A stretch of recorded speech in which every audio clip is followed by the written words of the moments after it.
Well, this is a set of remarks about phenomenology. Phenomenology is important to most existentialist thinkers. And let's, right from the very beginning, ask why, okay? Phenomenology is an attempt to examine experience as it presents itself to us, rather than fitting it into a conceptual framework, rather than deriving necessarily some conceptual framework from it, but to simply see things as they are. Not to make that too mystical a phrase, but rather quit messing with it, with our ideation, okay, so that we are actually present. One of the best compliments a student ever paid me on an evaluation was to say he is more present than any instructor I've ever had, and that may have been an enthusiastic exaggeration, but I was very glad for that. I mean, yeah, you're not coming in with an agenda that ignores the particular students. Rather, you are cognizant of the fact that these are human beings, and complex, and not necessarily all that easy to know. Well, okay. Now this is not an attempt to systematically lay out the history of phenomenology. I mean, by now you've noticed that what I'm doing is basically trying to give remarks that might provoke you to look at the material in particular ways, or to examine particular parts of the material, rather than trying to give a systematic exposition. Because if I were to do that, I mean, basically that would be like ignoring the fact that this is a class full of human beings, and that the purpose of existentialism is to embrace and be aware of and deal with life as it is, our existence in the world. So, phenomenology, okay, the two parts of the word, phenomena and ology. Phenomena comes from Greek roots, which can mean what is or what appears to be. Okay, a lot of confused writing about Aristotle's theory of weakness of will comes from the fact that people ignore that he's talking about, is there a paradox that I can will one thing and yet do another? Well, if you remember that he's talking about appearances, what appears to be, rather than what actually is, then there's really not so much of a paradox as some thinkers claim. Okay, now why is that pertinent here? Well, for a couple of reasons. One, when we act in the world, when we interact with others and other things in the world, we want to have a clear vision of our experience, or a clear experience, if you will, rather than sucking it into a quicksand of ideation that's going to judge in advance of what conclusions we may draw. Carl Jaspers, you've encountered that name in your readings. It's actually one of the first existentialists I ever read, and back when I was in high school. His Reason and Existence. But Carl Jaspers described it this way: if I'm looking at the ocean and observing the foam and the froth, that's one thing. If I'm trying to figure out the principles of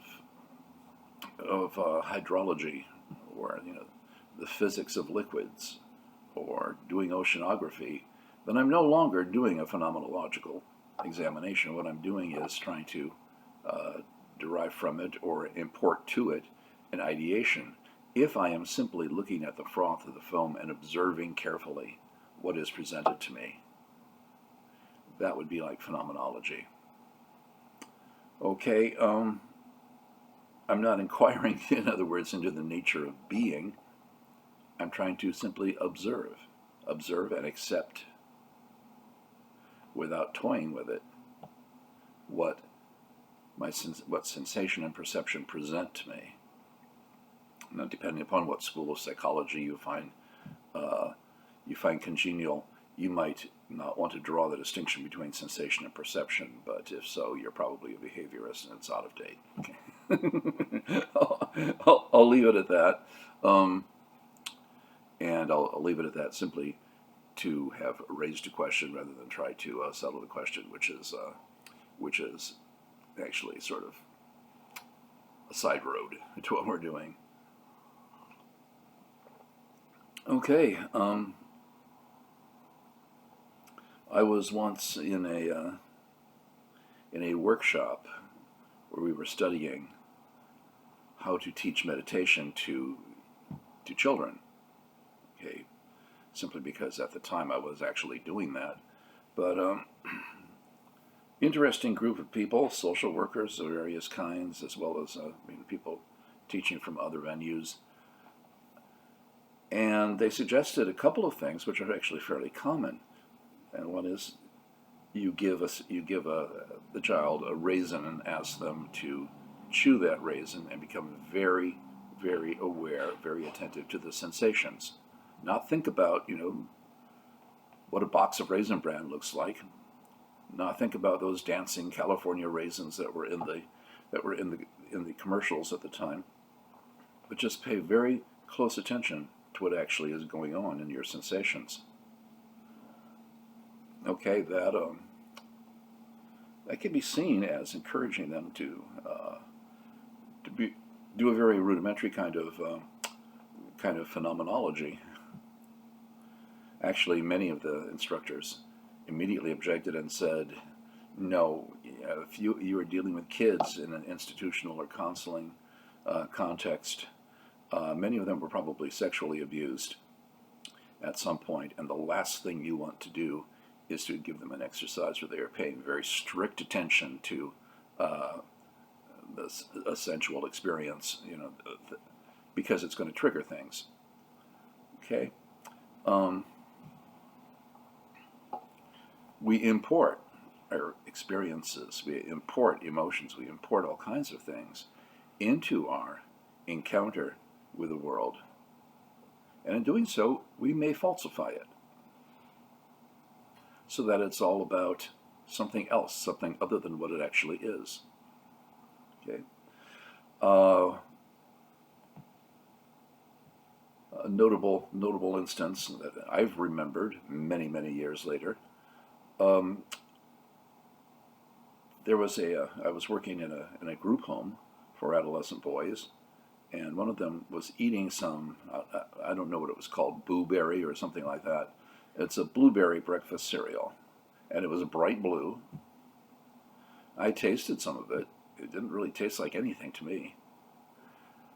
So I asked the kid, what flavor is it supposed to be? He said, blueberry. So, well, what does it taste like to you? Oh, I guess blueberry. Okay. Now, if someone was not familiar with breakfast cereal, but had tasted wild blueberries or cultivated blueberries, that person would probably never say it tastes like blueberries. They'd say, well, it's similar color. Actually, it wasn't the same color, but it was it was within a range of the similar colors, and it was called blueberry. Well, look at how we're importing all kinds of ideation there. Blueberry, okay. It means it's blue and someone called it blueberry? No, it's supposed to. If it's a blueberry flavor, it should taste like blueberries. But this is one way in which ideation, labeling, tricks of language were imported to actually make something seem like something it wasn't. Okay. Excuse me. Well, that's it's not an earth-shaking example, but think about the degree to which labeling, language, convention, habit enters into falsifying our perceptions. We're not paying attention to the actual data of experience. We're paying attention to preconceptions that were imported about what we're experiencing. Okay, it's a famous incident in which an unarmed black man was shot by a police officer. And the police officer said, to me, he seemed like a wild animal attacking me. And people looking at the video say, he's not, he doesn't look like he's attacking, and he certainly doesn't look like a wild animal. Well, here's the problem, okay? The officer was, based upon everything he had been taught or learned, all the preconceptions he's carrying with him, he's importing all of that into his current situation instead of paying careful attention to what's actually happening, in which case he might have said, there is absolutely no grounds at this point to shoot this man. He's not attacking me. So can this be important? Of course it can be important. Okay, I think that I was going to say up front at the beginning here, we want to ask the question, what's the deal with phenomenology? Why on earth are we even concerned about it? Well, there are a number of reasons. One is, I think the foremost one is authenticity, our freedom, our integrity, and this goes all the way back to the original Simone de Beauvoir readings that we did, depends upon a certain kind of honesty, a certain kind of a will to not falsify experience. So if indeed this phenomenological authenticity is required for moral authenticity, for the integrity of my life, then it's important. It's absolutely crucial, in fact.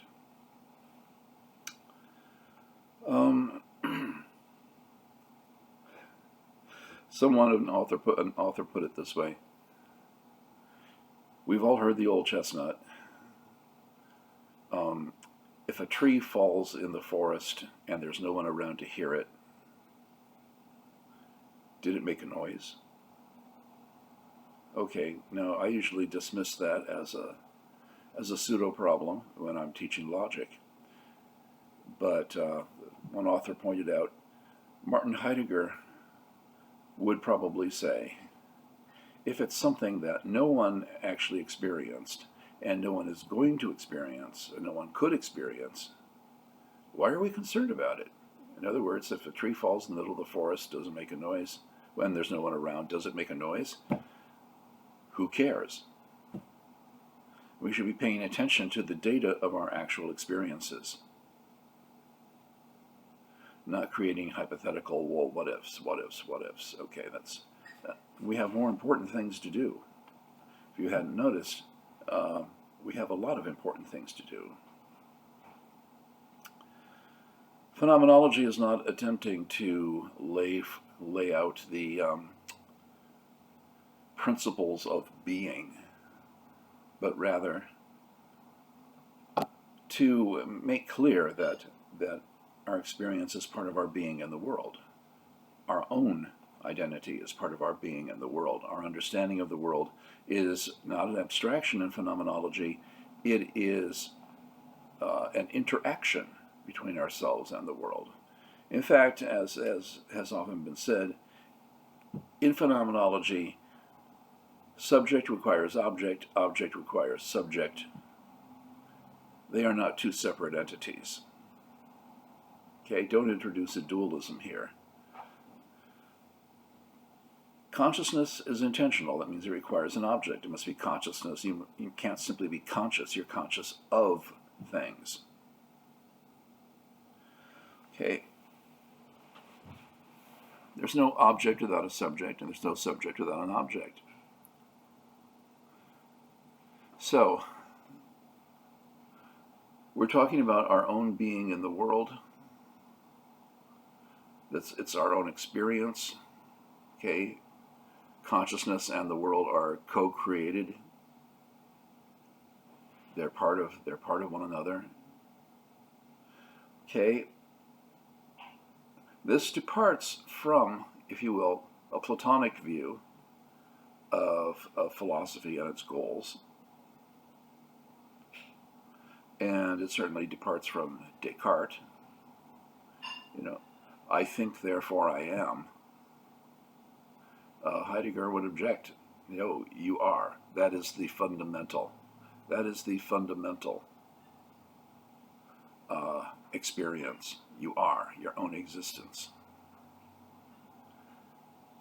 And Descartes, you can see Descartes kind of fumbling at that point, and if you've studied him, I think, therefore I am. Okay, well, where are you going to go with that?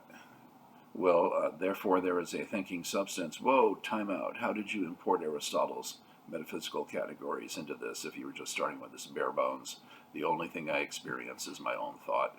Well, okay, open the back door, let Aristotle in. Sorry, it doesn't work that way. And many philosophers of many different orientations have said that, not to diminish Descartes' achievements, but to have said, in fact, your existence is the fundamental. Not your thinking about existence, but your existence is the fundamental, and that should be the starting point. Okay. Interesting subject as far as Descartes and Plato are concerned. It's entirely possible to say, if you look really carefully at Plato, he's saying language is dualistic because of the subject-object dichotomy, but reality is in fact not dualistic. The primal, existence all analyzes down into, there's the primal dyad, sameness and difference that allows identity. And then you have the form of the good, which is what? Our isness, the isness of everything. That's isness, I-S-N-E-S-S, isness. I love that. I love that phrase. My first philosophy professor used to use it in relation to Greek philosophy. Say, ousia is what you're doing when you're ising. Okay, well, okay, so you should get away the debris, the muddle, and so forth. You get down to what is the primal fact. I don't want to use the word fact because that has a special meaning. What is the primal experience of our own existence? It is just the isness of it. Okay?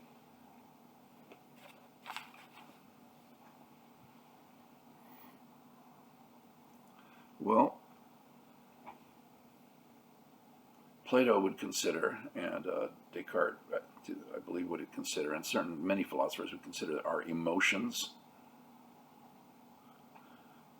and in various regards our engagement with the world to be a sort of shackle that blinds us, holds us back from authenticity. And in fact, these things are all part of how we experience the world. Okay? And therefore, it's grist for the mill. We can't arbitrarily simply exclude it. It's too much of our experience, and we're trying to understand our experience. Phenomenology deals not with the roots of our experience, but deals with our experience to accurately and vividly confront our experience of being in the world. Phenomena is that which is presented to sense experience or perception, and traditionally philosophy has said, but the principles of being that generate that world of perception, that's something different. Well, that may be, but that's not where the phenomenologist wants to start. Let's start not with this ideation or this agenda of reductionism. Let's simply pay very, very careful attention to experience itself. Now,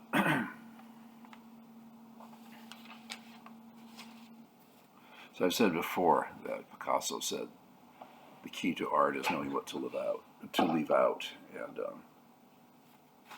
I'm doing a lot of that right now because there's just so many interesting ways that we could go. I want to stay on course though with it. Husserl, you've seen that name in your readings, okay? Husserl is seen by many as essentially the first really important figure in phenomenology in the West.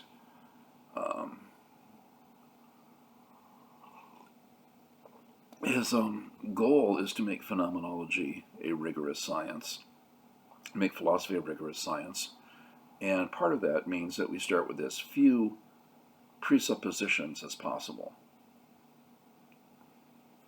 Okay?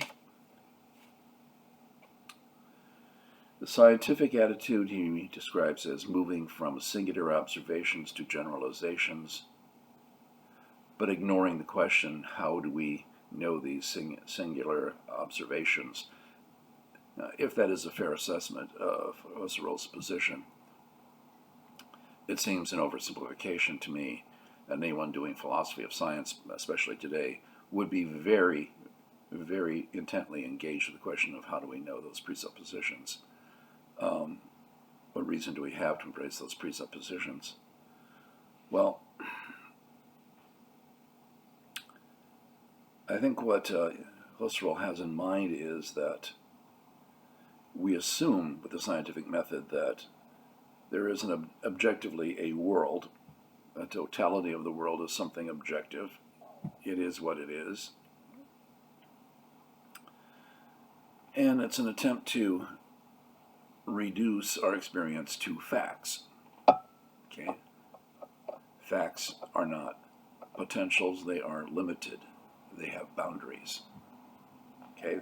And they have boundaries because when we say something is a fact, we've taken our experience and we have fitted into an ideation, if you will, some sort of conceptual framework where it's defined by its relationship to all the other facts. Okay.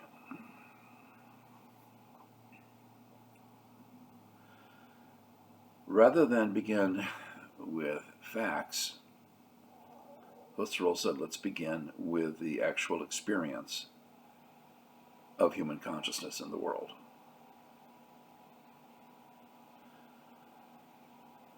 Let's avoid interpretive presupposition as much as possible. Now, at that point, I think many people would say, how on earth are you going to do that? Isn't, in fact, knowing what to pay attention to, isn't that an interpretive agenda to begin with? Unless you're being asked, please become omniscient, so that you can do this rigorously holistic view of your perceptions, you're going to be interpreting. You're going to be eliminating some things, emphasizing other things, just because our consciousness, while it is free and unlimited in the sense that we can make it, as Sartre puts it, we can make it go anywhere we want. But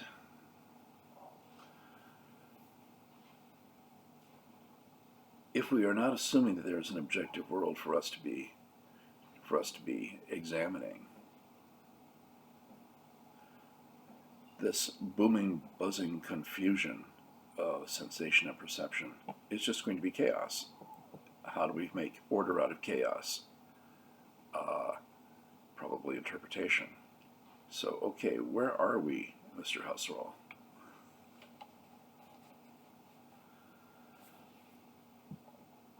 Well,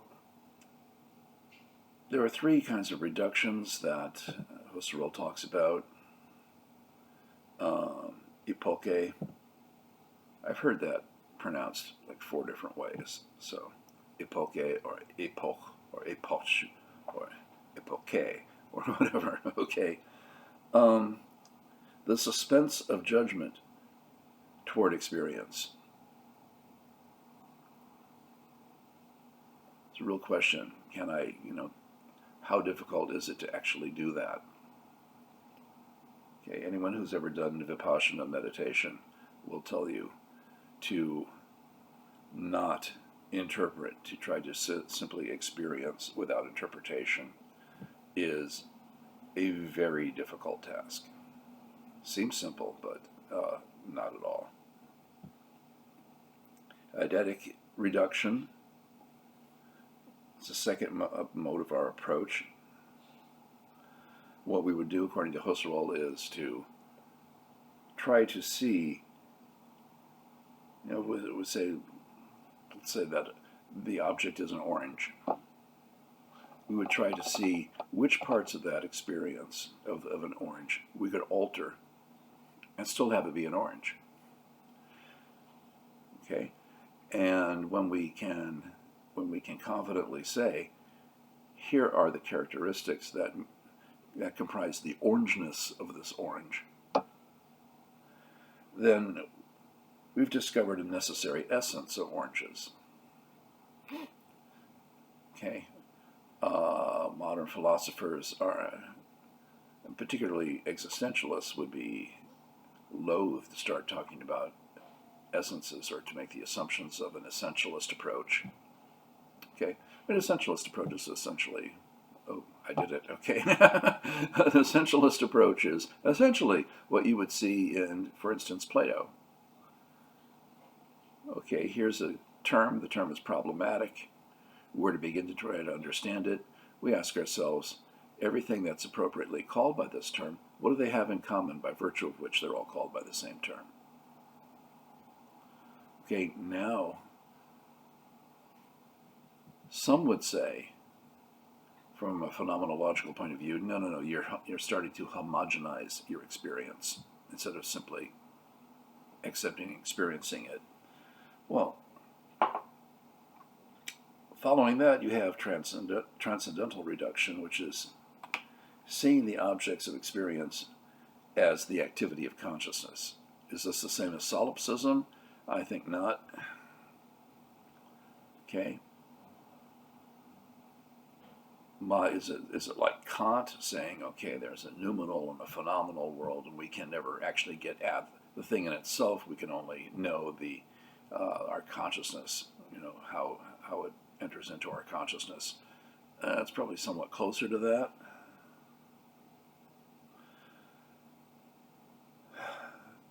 Epoche is supposed to be the point at which we are reducing our biases and our delusions about the object.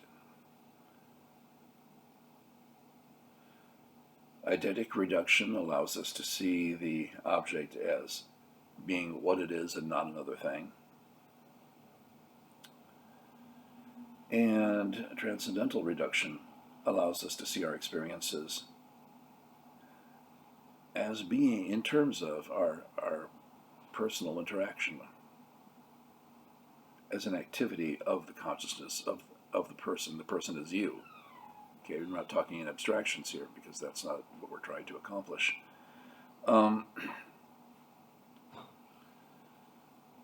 Martin Heidegger might have found, according to the interpretation of many, Martin Heidegger just rejects this notion.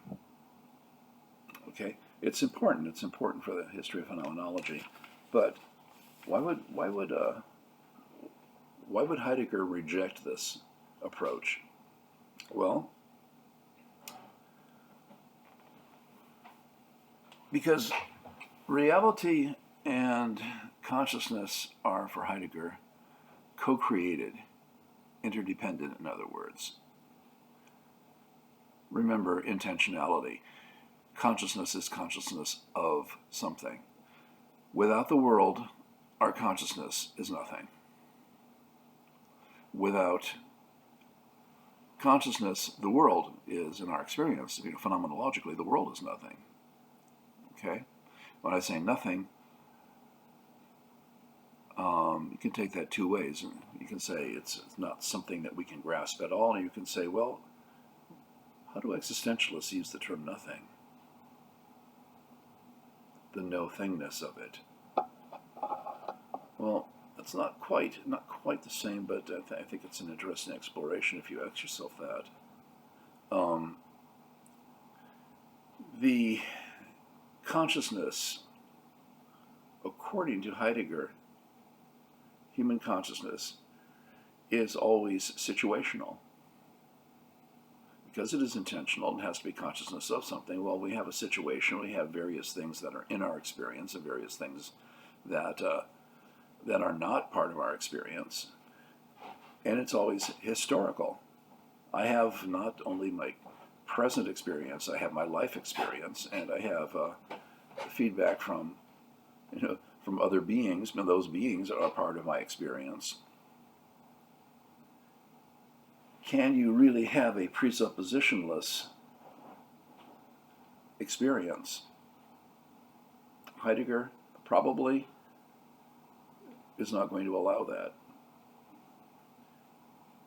In fact, many people would say, how on earth did Husserl think that it was possible to do that? After all, we today, because of the popularity of all kinds of cultural relativism, mind you, that's not naive across the board relativism, but cultural relativism saying, when my initial experience of the world is going to be in terms of the presuppositions that I have learned in my culture. It doesn't mean that it can't change. It doesn't mean that I can't find reasons for rejecting some parts of those presuppositions or embracing alternatives or generating alternatives. What it does mean is I don't begin presuppositionless. Right? I don't begin as a blank slate. Nobody begins as a blank slate. And on top of that, do we have certain neurological dispositions that are a result of simply of our genetic makeup that, that tend to make us organize the world in certain ways and not in other ways? That's possible. Well, does that consideration impact Husserl's idea of a presuppositionless experience? Okay.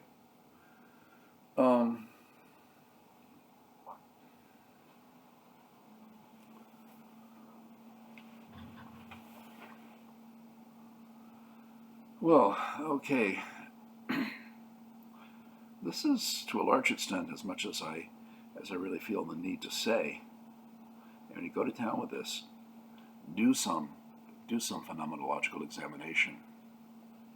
See if you can even get past the stage of epoche. At what point am I not importing presumptions into my experience? Now, what good is phenomenology? Well, for one thing, if it can help us to eliminate biases, presuppositions, if you will, about our experience that we were not aware of before, it moves us closer to authenticity. And we've been talking since de Beauvoir in this course about the absolutely crucial role that authenticity plays in existentialist thought. Also, okay, let's go back to that comment by Karl Jaspers about seeing the froth and the foam without worrying about the physics of oceanography or whatever. Well, who would do that? A poet? A painter? An artist of some sort?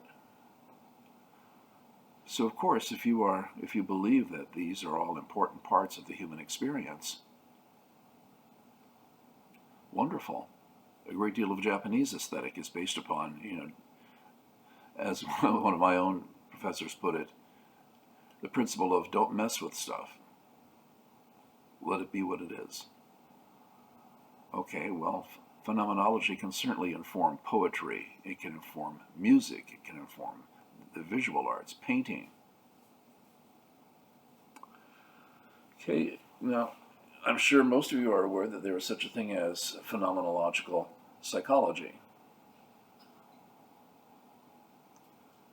Phenomenological psychology, the different schools there are myriad schools of psychotherapy, particularly.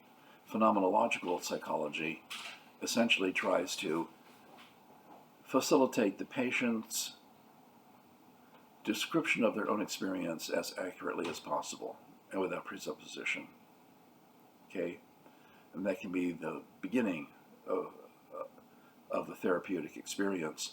The psychologist doesn't try to import some framework and say, here's how we have to interpret your experience. The psychologist begins with trying to help the patient describe as accurately as possible, this is how I am experiencing the world. Rather than coming in with an ideology that is Procrustean bed and trying to make the patient fit the therapist's preconceived notions.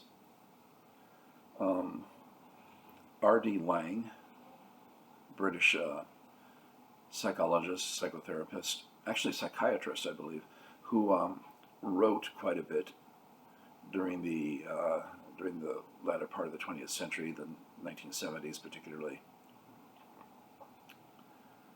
called himself an existential psychiatrist because, first and foremost, you must, without judgment, help the client articulate, this is how I am experiencing my being in the world. That has to be your starting point for anything else. And sometimes you'll find where you wanted to cure the patient of something, you'll find that actually the patient may be making a perfectly legitimate response to their life circumstances. Laing, incidentally, wrote a book interpreting the philosophy of Jean-Paul Sartre, and it's worth mentioning, Jean-Paul Sartre said, he has gotten me. He understands me. This is probably the only book I've read, Sartre went so far as to say, the only book I've read attempting to explain my philosophy that actually gets what my philosophy is about.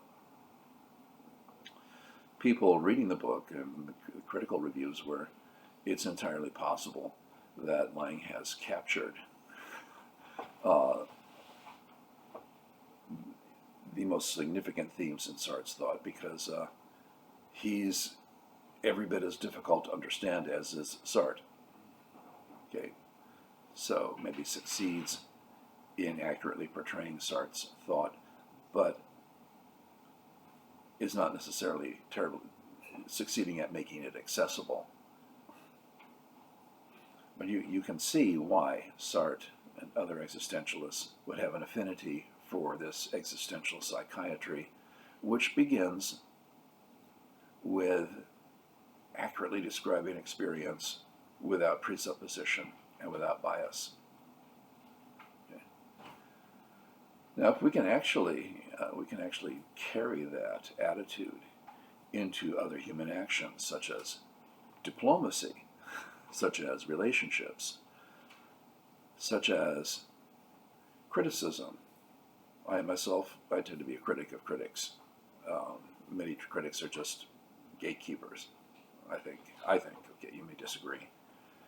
But rather than trying to help illuminate and make clear the work of art being criticized, it's simply let me find ways to tear this down because it doesn't fit my preconceptions. There's nothing more boring than an argument between gatekeepers. Okay. Well, is this surrealism or is this magical realism? Well,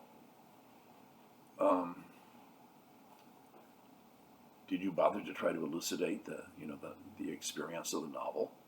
No, you tried to put it into predetermined categories. Is this a parable, or is this a horror film, or whatever? Why don't you talk about the experience, the artistic experience, before you rush to categorize it? Categorizing it, people who are inclined to do so, whether you're categorizing people or beliefs or categorizing works of art, people who do so will frequently say, well, this is simply an attempt to understand. Well, is it really? Or is it an attempt, is it something that you do instead of attempting to understand? phenomenology is a role it can play in other existentialist thought, and a role it can play in general is that we would be observing, listening honestly without presupposition. And I think that that would tend to help to promote healthy relationships of all kind. Okay?